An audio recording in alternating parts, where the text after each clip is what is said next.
Hi everyone. Today we have Roger and he joins us to talk about the global perspective around veteran hiring. He himself is a veteran and a CXO and someone who will have a tremendous and fantastic journey after active service. Welcome, Roger. We are super thrilled to have you with us today. Hi, Rashmi. It's really a pleasure to be here with you also. And this is a subject that's near and dear to my heart. So it's really nice to be here and share any information that I've gained over the years. Um, so should I talk a little bit about me first? Absolutely. Please go ahead. We'd love to hear. Okay. Again, such a pleasure to be here. Roger Walt, Chief Technology Officer at a company called Innovo Group. What we do is we do construction, real estate development in Dubai and across the globe. So I'm currently based in Dubai. But I've been in many global roles. I started out of high school in the Air Force, the U.S. Air Force, and I was blessed with a 20-year career. I retired from the Air Force, yes, after 20 years, and now I've been 20 years in the private sector, let's say. So I have a balance of 20 years public, 20 years private. And again, I'll talk a bit about the foundations that military service give you. Also talk about some of the difficulties of transitioning because Yeah. there are challenges transitioning from one environment to the other, as well as some things that I think tips and tricks that each of us should know as we make that transition, let's say. So go ahead. No, I was just saying that absolutely. I think that the flow works perfectly for us. Please go ahead. Okay. So yes, 20 years in the Air Force. And I was quite lucky. I went in under open general, and so they could have made me anything. I could have been, any sort of vocation. And I was lucky enough to get into the technology space.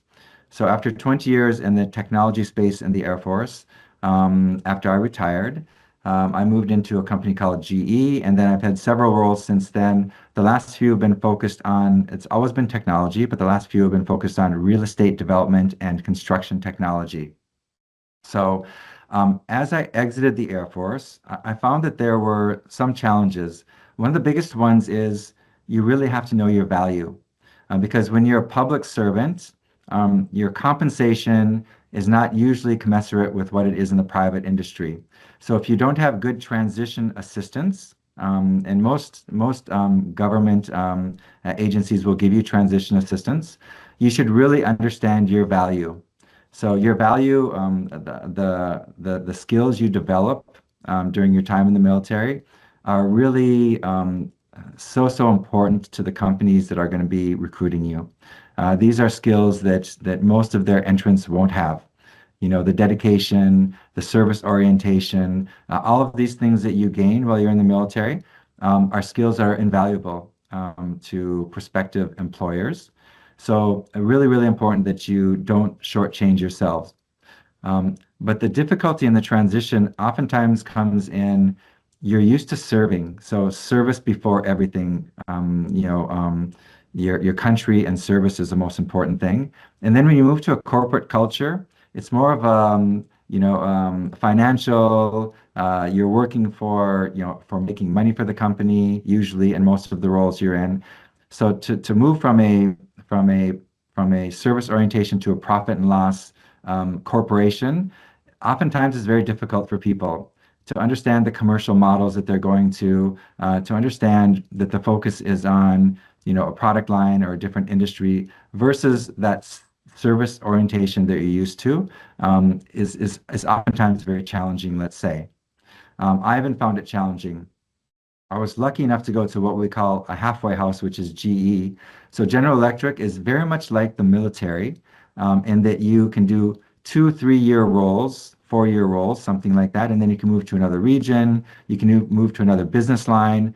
You can even move to a different vocation, like Six Sigma black belt to a technology role to something else. So if you're lucky enough to and really methodical enough to find a role in a company that kind of mirrors a little bit, that service orientation and that switching roles and mirrors that and kind of gives you a foot into the corporate environment, this is the best situation and scenario for you, because then it's not really a really quick change that you have to endure.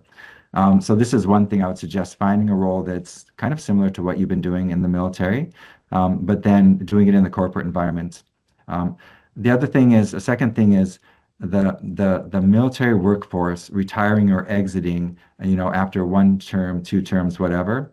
Um, it's such a valuable part of the commercial and public sector, private sector now. It's so important. The number of people who are exiting, really, that's a really large workforce opportunity, that a lot of companies haven't focused on how to really recruit.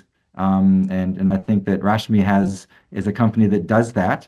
It's very important, for to connect the people to the right companies. They understand your skill sets. This is a gap that has existed for a while now, where people exit the military and they don't really have, they don't know how to translate their CV or their resume, to properly highlight the skills, that they've acquired while in the military. So that transition assistance is very important to, again, know your worth, quantify how your skills and experience in the military translates to the environment you're moving into. This is a very oftentimes difficult situation to kind of tell that story about what value you bring, and specifically how that aligns to the new organization. Um, Oftentimes, public servants, military, are paid less, for the type of technology they support or the different role they support.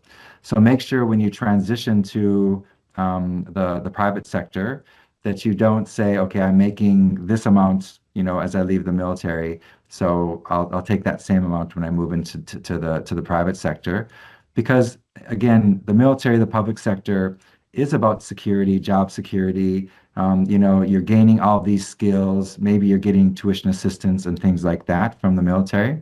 You won't have the same benefits or perks oftentimes in the private sector. Salary will have to compensate for that, because you'll have to do a lot of these things out of your pocket. So take this into consideration, your value. Make sure you do a proper baseline of the type of role you're going to move to, and make sure that you value yourself accordingly in the offer that you'll receive. So there are a few of those things that will help you transition. If you have proper transition assistance, if you understand how your skills translate to what your prospective employer is looking for, that you value yourself appropriately, you do a good market research of what your value will be there, and never ever underestimate yourself. Moving first into the private sector, you'll say, well, there's people who came straight out of high school into that sector. I've been 6 years, 8 years, 10 years military. I'm behind the curve, right? Yeah. Really, you're not. You're really ahead of the curve, because the skills that you've gained, none of those high school graduates or university graduates, they're not going to have the skills that you have. And this is so important to prospective employers. The skills that you've gained are very unique. The loyalty, the service before self, all of the discipline, the integrity, all of these things that you gain in military service are so important to prospective employers. Don't sell yourself short at all. Absolutely. And I think you bring a very, very important point. Most of the time, especially as people are transitioning, there might be few who want to make the transition, as soon as possible. So yes, there would be cases when you might take up a job you are not too confident or happy about, or you'll take compensation that you're not really, comfortable with. But I think having that clear mindset that that transition is obviously an ongoing process, but you have to also be aware. I think that awareness is really critical, and I'm kind of seeing that globally it's a problem. It's not just India centric, because that's something I always, when we're talking to veterans, we kind of saying that, as you're transitioning, the last 1 year at least, when you're in active service, spend in understanding the structures of corporate, understanding what HR does, what operation does, what technology does, at least those basics, the structures, how companies do job, how people, what kind of skill sets and all those things. At least get into that mode, so that it's easier for you, because in that 1 2 month of transition, you can't pick up everything, and you're also doing a cultural shift. There's a huge difference, at least what I can see in India. There's a huge difference in culture of And I can tell military. you it's global. It's It's global. global. So Yeah. it's for sure not just India. So I retired from the Air Force in the United States, but since then and during the my military service, I was all over the world, obviously. And then since then, the last 20 years, I've lived in London, Bucharest, Dubai, Sydney, Australia, Amsterdam. I've lived in all these people, and I've been a part of the military transition programs in each of these locations because it's very near and dear to my heart to make sure that these very valuable skills translate for these people. So I've seen that it's the same globally. Um, and of course, I spent a lot of time in India, being in an Indian company for 6 years. So I've seen, a lot of how people transition there. It's very, very similar to the rest of the world. The thing I've seen in India is there's so many opportunities for people to immediately either get the roles in India or I'm in Dubai now, so my team is almost all Indian, here in Dubai because it's quite a melting pot and it's so close to India. Just a couple hour flight from Mumbai. So really, I get so excited when I think about the talent that's always exiting the military and how that talent can benefit the companies that you're going to. I always look for the military background and skill set when I look to bring people into my organization because again, no matter where you're serving, the service is pretty similar. The skills you're gaining are pretty similar no matter where you are. The challenges in transitioning are pretty similar also. Yeah. So it is very global. It is. Yeah. Yep, absolutely. And that's what I think what we're trying to solve is to at least have some kind of transition journey created for veterans. As they're transitioning, they at least get that view and at least feel little comfortable as they're transitioning. And yes, everyone will have their own journey. But let's talk a bit about upskilling, Roger. The reason I bring it up is because I see huge excitement here as people transition. So in India, we have short service commissioned officers and permanent commission, and they retire at different time frames. So typically a short service person would be say a 14 plus years of experience, and they as they're transitioning, they very well are aware that they have to upskill. They don't know where they're getting into, so they kind of acknowledge that gap, and they do a lot of courses. They take up mini projects, and they're, I think, a very very vibrant, dynamic group. And one of the questions that I usually get from people, especially around technology, is looking a little ahead in time, because some of the folks would maybe retire in another 5 years. What technology, what space they should invest in their learning over the next 3 5, I know little longer duration, but what is it that they should be prepping themselves for? What are the future jobs? Because something that exists today is not going to exist after 5 years maybe. Yeah, for sure. So let's talk about technology since that's kind of the space I've been in for 40 years. Technology moves so fast. And now you see companies like Amazon that started out as a technology company, but it's now a major retailer across the globe. You see Apple that started out as a technology company and now it's a bank. So this is the case where technology is moving so fast that you have to have those core technology skills no matter what industry you're in because technology actually is not an enabling function anymore. It's more of a driving function. It's a leading function. It's not a support function. Of course, we talk about AI. This is the obligatory AI discussion that we'll have. And it's very important, AI. So Mm. artificial intelligence is shifting and changing the way that we do our jobs. And I speak at a lot of different technology conferences, and the common question is, will AI take your job? And the answer is AI won't take your job, but if you don't embrace AI, somebody who does embrace AI will take your job. So the first thing is you have to become familiar with technologies. Artificial intelligence is one that you have to really upskill yourself on because no matter what, really, no matter what industry you're in, it's going to reshape that industry from turning unstructured data into structured data, eliminating some roles like, if you're a legal assistant doing case study, history of case study, AI can do that for you now. So the path to becoming a lawyer, attorney is quite different than it was 3 years ago, even. It's quite changed. So embrace technology, especially artificial intelligence. See how it's going to apply to that career that you want to have. So when I came out of the military, I was obviously always in technology. So out of the military, I wanted to be in technology also, but it could have been any career field. It could have been technology in retail, it could have been technology in construction. You have to really visualize, do you know what you want to do? If you've been 13 years in the military doing a certain role, do you want to continue that role? How does that translate to the civilian sector, the private sector? What technologies are shaping that sector at this time? You have to always visualize where you want to be. If you can visualize it and then set some concrete steps, goals, and objectives to get there, over the last year, as you said, is very important. Your last year, you know you're going to be exiting in the next 6 to 12 months. You should really visualize where you want to be. I use LinkedIn. I encourage people to use LinkedIn and other technologies like this to look for roles. Even if you're not ready to move into a role, you should write down exactly what you're looking to do.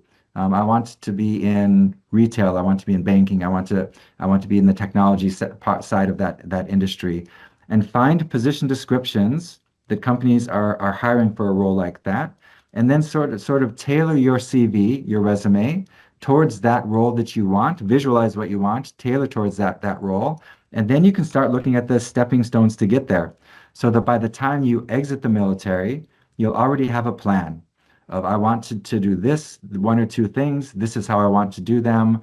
It's going to take these 4 or 5 steps. I'm going to have to learn this skill, that skill before I get out in that transition assistance.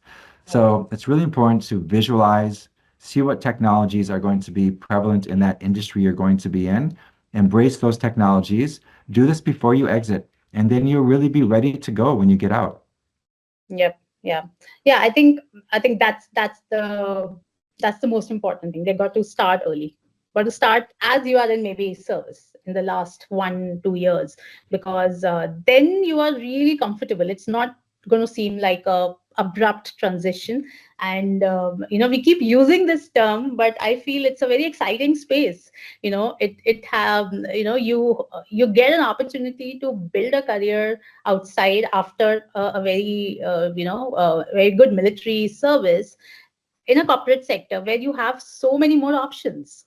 Not just maybe one core or one group that you were part of in military, but yes, something people I feel should be very excited about rather than being scared as Yeah, they and go. to your earlier points, this is the big thing, isn't it? That people will take just any role if they're faced with, okay, I don't have that lifeline that the military has given me for all of these years, so I have to grab the first thing possible. It's going to be half the salary that you're really worth, and it's going to be something that might not be the optimal thing for you. If you prepare a year out, you're not going to have to do that because you're going to have very, very good idea of what you want to do. You're going to be prepared for that role. As soon as you exit, you'll be prepared for that role. So this skips, and I tell you, if you move to a company when you get out and you settle for a certain baseline salary, it's going to take you a while to build to where you expect to be or where you should be. It's going to take internally in a company, you might get 5, 6%, increment each year. You might get promoted, maybe get 10 to 15%. But if you're already 100% below where you should be because you just took the first thing, it's going to take you 5, 6 years. And it took me a while. I'm an example of that, where when I left the military, I wasn't as ready as I should have been. And it took me a good 4, 5, 6 years to gain that 50, 60% that I had given up at the very beginning. And it makes a big difference in your retirement plan and savings and career progression and things like that. So I wish I would have done it better. I wish I would have had somebody like you who could help prepare me, and then I would have been in a much better position when I joined GE. The role I went to would have been a different one, I think. So this is a very important point to visualize and prepare because then you're going to be in the right role as soon as you exit. It's going to give your second stage of your career a much better jump start, let's say. Yeah. Yeah. All right. So I think the following question many might have is, how do we prepare? How do we exit? Because the I think the both these segments are so different. Like in army, in military, if we see, at least in India, I can talk about. There is obviously cultural difference, and obviously there's not much interaction between our forces and civilians on a regular basis. So people aren't really aware. There are forums uh, people are not allowed to be part of. The social media, at least in India, many are not allowed to be part of. So you're not on Insta, you're not on Facebook. LinkedIn, yes, many, because it's a professional networking. So people do that. So any advice for those veterans who are transitioning in terms of how do we go about?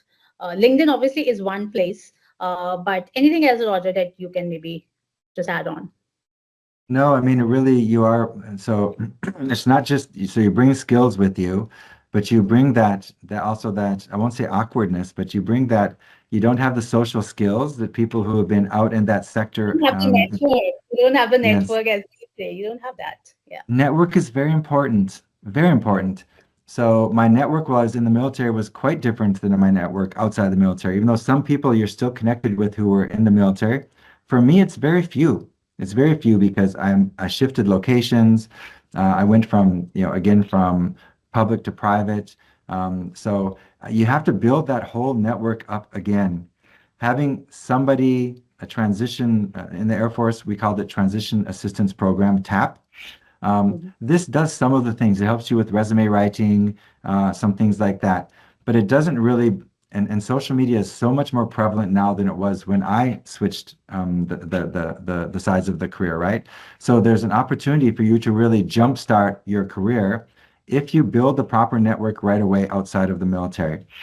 So again, 1 year beforehand, you should really look at, how to build that network of connections. You should work through a third party like you to help you kind of decide which social media. LinkedIn is an obvious one, but which social media you should be a part of. How you build that network, how you reach out to people, it's going to be different than when you're in the military. It's more of a camaraderie when you're in the military. It's more of a vocational network when you get out, right? So it's quite different, the outreach, the way you build a network, which tools you use to build that network. Again, it's part of you visualize where you want to be, what you want to do, you do the research, use a proper third party to help you with that transition assistance. And then you start things early. Usually there's at the end of as you're exiting the military, you'll have like a bit of a transition period where you're on your accrued leave. You have a few months, 2, 3 months of accrued leave, where you're kind of a free agent, let's say. You have to really take advantage of this time to prepare. Again, that CV should have been prepared beforehand based on the role that you're looking for, what technologies are involved, how to network is very important, which tools to use. I see some people that I was with in GenPact who are part of the military transition program in GenPact and other companies, of course, across India and across the globe. They do really well adjusting to social media, LinkedIn, and things like that. They bring that military feel to it, but also that corporate feel, and how you blend those two things to showcase the skills that you've had in the past versus what you want to visualize, how you tell that story to a recruiter, to a prospective employer, to social media is going to be very important. How you can, storytelling is very important. So as long as you're comfortable with the skills you've accrued, and you have to be confident that they translate to what you're going to be doing, in the private sector. So that storytelling via social media, network building, all aimed towards the role that you envision, visualize, and that you've set up those goals and objectives for, I think is a good path to take. Absolutely, absolutely. Makes a lot of sense. And as I said, LinkedIn, of course, is one place, but attending some of these events, and as you said, narrowing it down where you want to work, and then it becomes easier. As you identify the sector, you know the companies, you start following the companies, you know what's happening in the industry, what's happening in the country. You're already halfway there, and as you become Yeah. more and more aware, obviously you would be aware of the opportunities that could help you connect with like-minded people, right? So I think that could be a good start to look at. And I feel at times people are also of the view that in LinkedIn I can't just ping someone. How does this networking works? Do I just message, I want to connect, what do I talk? And there's an awkwardness because that's not typically how humans are supposed to interact. We are doing it like this, but we are social animals. We want to meet and greet. And I think that's when it gets little real.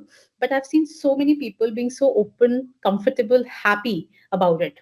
As you reach out to maybe a sales, I reached out to you on LinkedIn after a very long time, and it wasn't awkward at all. And it was a simple request. And I think you were very kind to not only accept and grace and be here. I find many leaders very open, comfortable with it. So I think why I'm sharing it is for veterans to know that it's not awkward. Please go for it. So I think that coming from the military, for me anyway, you have a confidence, you have a certain swagger, you have a certain discipline in these things. You have to take chances, right? So you have to be risk averse, let's say. So why not reach out to somebody who's senior in a role of an industry you want to move into? You may not move into that company. How about mentoring? Mentoring is very important. Yeah, Finding absolutely. mentors in the private sector who can guide you and help you, even if not in their company, but they can mentor you on how to do this. There's tuition, there's transition assistance, but then there's also mentoring. So Yes. mentoring is another thing that I would really, really mention. Take risks, take chances, reach out to people. What harm? You can't be afraid of rejection, right? Because you might send 100 messages on LinkedIn or other social media, and 99 of them will not get answered. That's okay because the one that does get answered is going to be the most important one. So, but the more strategically, the more you research, who you're going to connect with and network with. Is it mentoring? Is it the showcasing your abilities? So the better methodically you create a plan, it's going to be not 99 rejections. You're going to have 10 rejections, but then you're going to have five interested, potential employers or potential mentors to mentor you. So let's say. So have the courage, have the, understand your value. Um, yeah, it's so exciting for me because, again, when I left the Air Force after 20 years, I was joining the workforce at 40 years old, 39, 40 years old, joining the workforce. There were people who were there who'd been, in that private sector for already, 15, 16 years. And you think they have a big head start on you. But what really happens is, as I said, your skills are very translatable. You just have to understand them and how they translate. I took a role in GE that was a mid level to not a high level role. But within 4 years, I was a CIO. And you grow very, very fast. I'm telling you, you'll grow very fast because you'll quickly get your footing and realize that those skills really did translate and that employers are lucky to have you. This is why I'm so excited. I always talk to the veteran community because you have some amazing skills. Maybe you don't even realize how your skills translate. Work on that and understand how you're and be confident in yourself because you'll grow very quickly. The skills Yeah. will translate. You'll grow very quickly. Again, I started at a very, very mid to low level when I exited the Air Force, and then I've had CXO roles for really 15 out of the 20 years I've been out of the Air Force, and increasing CXO roles. And you're all going to be the same. Your skills are really, really going to be appreciated, and it's just how you position yourself immediately is going to give you that advantage in your career rather than it taking time to showcase your skills and how they translate.